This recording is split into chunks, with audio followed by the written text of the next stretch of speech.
नमस्कार दोस्तों, आप सभी का सेल्फी स्टोरी आर के ब्लॉग यूट्यूब चैनल में आप सभी का स्वागत है।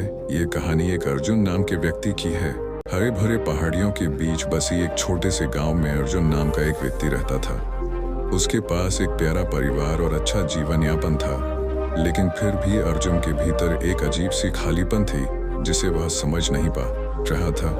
उसके दिन चिंता, हताशा और शांति की असीम खोज से भरे हुए थे।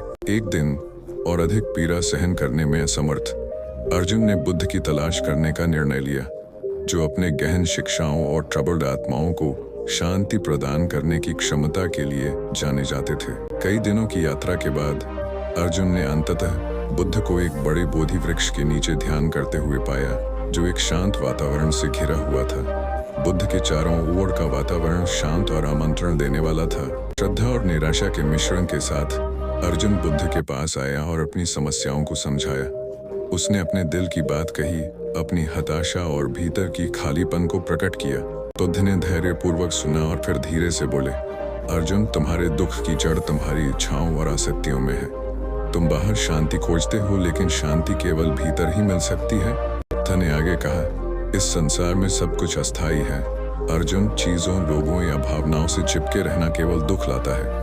जीवन की अस्थायी प्रकृति को स्वीकार करो और अपनी आसक्तियों को छोड़ दो। बुद्ध ने एक दृष्टांत साझा किया।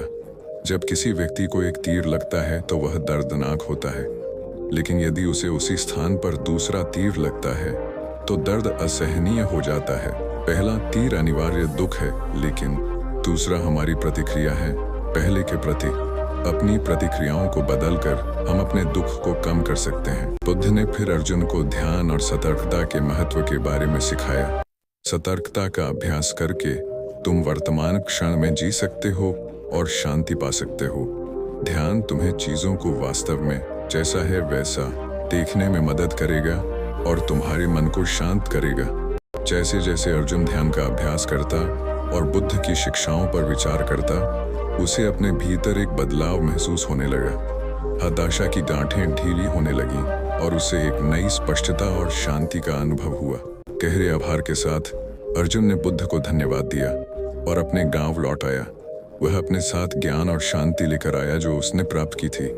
उसका परिवार उसके बदलाव को देखकर चकित था और जल्द ही उसकी नई शांति ने उसके अर्जुन की यात्रा ने उसे सिखाया कि सच्ची शांति भीतर से आती है और आसक्तियों को छोड़कर और सतर्कता को अपनाकर कोई भी अपनी खोजी हुई शांति पा सकता है। बुद्ध की शिक्षाएं आपके अपने अंदरूनी शांति और आत्मज्ञान की यात्रा में मार्गदर्शन करें। दोस्तों, कहानी कैसी लगी कमेंट करके जरूर बताएं और चैनल को सब्सक्राइब जरूर करें। मिलते हैं ऐसे ही एक और कहानी में।